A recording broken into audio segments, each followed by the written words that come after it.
Hi. Hi, Louise. I think we were meeting again, weren't we? Because you mentioned about your pain problem. Yes, yeah. Just tell me a little bit more so I can understand. Do you remember that I had that car accident 3 years ago now? At the time, it was my neck was badly affected and my arm. Well, at the time, we were talking about kind of 6 months for it to settle back to normal. Well, it just hasn't done. So it's now 3 years since the accident. I've still got all the pain, as you know, it hasn't gone away. I've still got my neck hurts and these kind of pains down my arms and in my hand as well. So I don't know really what to do now. Okay, so actually it's 3 years on now from that car accident affected your neck and your arm. Probably what would be helpful for us to do today then is to explore how it's affecting you at the moment. A couple of questions might help us to kind of get a handle on that. In the last month or so, has the pain been that bad that on a day-to-day basis it's kind of affected your activities, the sorts of things you do? Yeah, I mean, Can you give me some examples? Yeah, I mean, it interferes with lots of things. I used to be a very active person. I used to do a lot. For instance, I used to love aerobics. I used to go and do aerobics every week. I'd be pottering out in the garden. I don't do any of that anymore. And I've got kids. Yeah. You know that, I don't go and run around and have fun with them in the way that I used to have, really. As a family, we can't do a lot of the same activities anymore. Okay, so it does sound as if it's actually really interfering with things every day. Yes. Okay, if it's interfering with things every day, in the last month, do you think it's actually been affecting your mood, perhaps in terms of worry or low mood? Can you tell me just a bit more on that score? I mean, I do feel quite low, and I do get down. I suppose I just feel very sad when I think about how I used to be, and what my life used to be like, and it's not like that now. And I get quite worried when I think about the future, and think about, you know, what's going to happen really. I'm only 42, yet maybe I'm going to have this for the rest of my life. It certainly sounds as if there's a kind of a big struggle going on for you at the moment. And it sounds as if you're kind of uncertain what to do and how to deal with this. Well, just kind of hoping. I've been hoping for so long now that it will get better. And obviously it's not, so I feel like I'm just stuck. Okay. Well, it's tricky, is pain. And I just wonder if we ought to look at it in a different way. And actually, we've been kind of focusing on the pain and hoping and trying to kind of shrink it down or reduce it. And one of the things that is maybe quite helpful for us at the moment is perhaps exploring this resource. Okay, it's something called the Pain Toolkit. It's a booklet, a leaflet that's been developed by a person who's got long-term pain for other people who've got pain like yourself. Okay. If we explore it, first of all, particularly looking at something called the pain cycle, okay, because I think that's what's happening here. I think you become trapped in a kind of cycle, and we've been focusing mainly on the pain, not perhaps getting the bigger picture. You've just shared with me that things are way less active, not doing your aerobics to keep yourself fit. Your neck's a bit stiff and tight. I'm not very fit at all now, I know that. Okay, particularly if you're not doing your aerobics. No. Okay. And your neck's stiff and tight, muscles weak, so you've lost that fitness. Okay.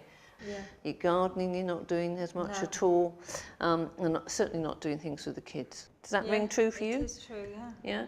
And now you're also kind of coming across to me as saying, I can't do this. No. Okay, so it's called here the no-go list. Right. And that's almost stacking up more no-go things and far fewer can-do things. Yes. Yeah? We haven't checked about your sleep. How's it affecting your sleep at the moment, Louise? Well, I don't sleep very well. I have to sleep on my back now because I find it's really uncomfortable if I sleep on my side. but because I'm sleeping on my back and it's not a natural position for me, it takes me a long time to get off to sleep. Yeah. Okay, so getting off to sleep's a problem. And when you've got off to sleep, how does your night go from there? Does it affect your night? I think I get woken up quite easily. I have quite a disrupted sleep. Okay. I don't know whether it's because I'm lying on my back and I'm not really comfortable. I get woken up by noise, and then it makes it quite hard for me to get back to sleep again. I often wake up in the morning and feel tired. Okay. So now we're getting a picture, of this cycle. Things you can't do, struggles through the day, and then we've got the problems at night time. So you're starting the day often feeling quite tired, washed out. And then you shared with me it's affecting your moods. And just as we move on to the cycle, we can see that it's here, there's a whole area about the different moods that are linked to pain. We picked up on your stress and worry, and I get a sense of frustration. Yeah. Okay. And then you've highlighted a little bit more to me about some of that negative thinking and your concerns for the future, because it can feel, from the sense I'm picking up here, of feeling a little bit hopeless at times, because you can't see how the way forward might be. Okay. And that might be because we just focused on here and not on these other areas, because these are a little bit more changeable than this one, as we've discovered. And the other thing I haven't picked up is whether there are any concerns here about things to do with work or life at the moment that might be adding to this kind of stressful situation. Well, yeah, definitely, both of those, because I used to work full-time, and my boss has been great, but I can't work full-time anymore. I only work 2.5 days, and that means I've got less money coming in, so it's a little bit of a struggle every month. And you know those things that are nice to do as a family, those treats, and they cost a little bit of money, but they're nice. We don't do those anymore. Okay. So it sounds to me that also little bits of pleasure, particularly things with the family, have also sort of slipped away. Yes. And then we meet back again with the pain. So can you see how this is kind of cycle? Yes. Okay, and now we kind of understand the cycle. As I said before, it offers possibilities for change. Really what the cycle's telling us is that's an issue, and that's an issue, and that's an issue. Picked up about the sleep, and we've picked up a little bit about the mood issues here, and then we've picked up here. And that what we've been doing is really focusing just on this bit, okay? And we need to look at the bigger picture, okay? Right. Probably what we also need to do is just use these questions here, just to kind of guide us that little bit further, and then we can start to do a little bit of planning together to see how we can change and take things forward. Okay, so some questions here. Do you think you're doing more things on good days and less on bad days with the pain? Is that a pattern you recognise in you? Yes, it is. I suppose what I do, especially if I'm feeling in the morning quite alert and feeling okay, then I'll try and get all my jobs done. You know, like the housework and the shopping and things like that. Then the trouble is, the next day I just feel really tired, and I feel like the pain's got worse again in my neck, especially in my arm. So yes, I do that. Okay, so that's something that we call an overactivity rest trap, or boom and bust trap, where on good days you take the chance to get as much done as possible, okay, but you're not aware of the stiffness, the tightness, the lack of fitness in your muscles. You kind of push on, okay, in order to get things done, and then the next day you really pay with it, with more pain and quite a lot more tiredness and so on, and then you get kind of worried and frustrated. Would that be you? Yeah, that sounds like it, yeah. Okay. So that's probably what's one of the things that's contributing to being stuck in this trap, okay, and that's changeable. We've picked up that you are tending to be an overachiever. That's the second question. But what about this last one here? Are you a people pleaser? Are you having difficulty saying no to things that really perhaps you shouldn't be doing? I mean, I'm a mum, aren't I? So I've got children and I want to please them. I want to do the best I can for them. So I suppose I am a people pleaser. And I do find it very hard to say no, yeah.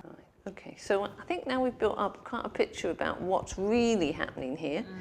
When you do that, what becomes obvious is that actually we need to work on the cycle, okay? Right. And look for possibilities for change.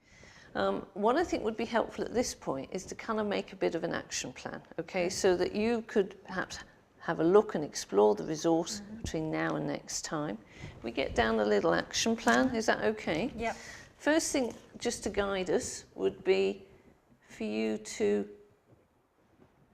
have a look through the cycle, okay, and tick or mark the areas that you really would want to change at the moment. So if I make a note there, choose 2 or 3 areas to change. That will kind of kickstart us, okay? And then the other thing I would suggest is to explore the Pain Toolkit leaflet, okay, itself. It's got 12 tools in it.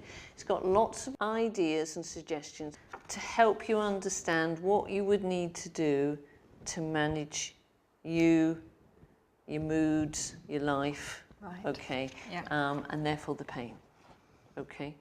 Have a look through the 12, okay, and then what I would suggest is that you choose maybe 2 or 3, okay. Perhaps if you could jot down that now, choose perhaps 2 or 3 of the tools that you would like to focus on. So this is a reminder to myself That's of what I need to do. yeah. Okay, so choose 2 to 3 tools. Yep. So when we meet next time, you've already started to do some thinking, a bit more aware, all right, perhaps what you need to change, and then what you would value in terms of the tools to help you to kind of self-manage the pain.